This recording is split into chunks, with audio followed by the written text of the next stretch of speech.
बरेचसे मंडळी आता जे संस्था ज्या घेऊन बसलेले आहेत युनियनवाले ते म्हणत होते की आता मंडळाला काय लागणार आहे. मित्रांनो आपल्याला माहितीच आहे त्यावेळी आपल्याला 1300 रुपये पगार होता.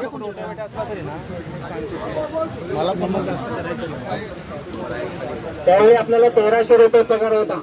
मित्रांनो डॉक्टर दत्ता सामंत युनियन जे महाराष्ट्र सुरक्षा रक्षक आघाडी बोर्डामध्ये आले त्याच्यानंतर आपण लढ्याच्या मार्गातून आपण रस्त्यावरचे आंदोलन करून तसेच वेगवेगळ्या प्रकारचे आंदोलन करून आपण 1300 वरून जवळजवळ आता 2300 रुपये 23,000 आपण मजल मारलेली आहे. मित्रांनो तेवढे आपण फक्त पगारवाढीसाठीच आंदोलन करत नाही.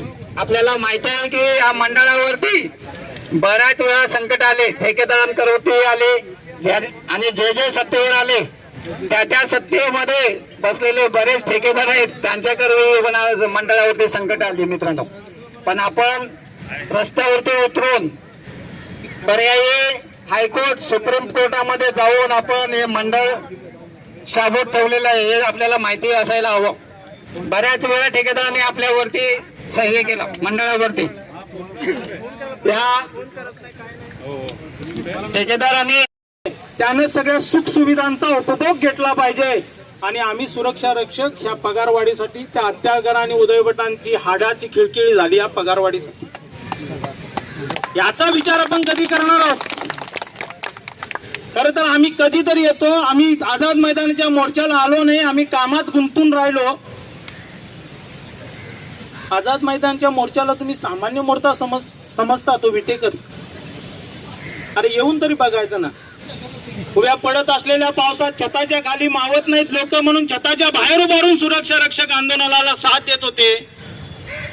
तू माशाची चित्र पाठीमागे लावून खुर्चीवर बसून जर आंदोलनाची आमच्या खिल्ली उडवत असतील तर विटेकर खबरदार. याच्यापेक्षा संघटना नाही आहे आमची. 1995 पासून आजपर्यंत रस्त्यावर उतरून सुरक्षा रक्षकांना न्याय मिळवून द्यायचं जर कोणी काम केलं असेल आम्ही केलं. आमच्या संघटनेने केलंय. महाराष्ट्र सुरक्षा रक्षक आघाडी दत्ता सामंतांच्या नेतृत्वाखाली चालणारी. कुणीही यावं कुणीही बोलावं इतकी लेचीबीची संघटना नाही आणि तुझ्यासारखी दुकान छाप तर नक्कीच नाही. काय सांगतो तू सांगतो त्या चेअरमनना काय सांगतो तू सांगतो त्या चेअरमनना वेळच मिळाला नाही का बाबा? जानेवारीतच प्रस्ताव दिला नाही काय? चेअरमनची जी निवृत्ती होती ती प्रस्ताव द्यायच्या 15 दिवसातच आली का?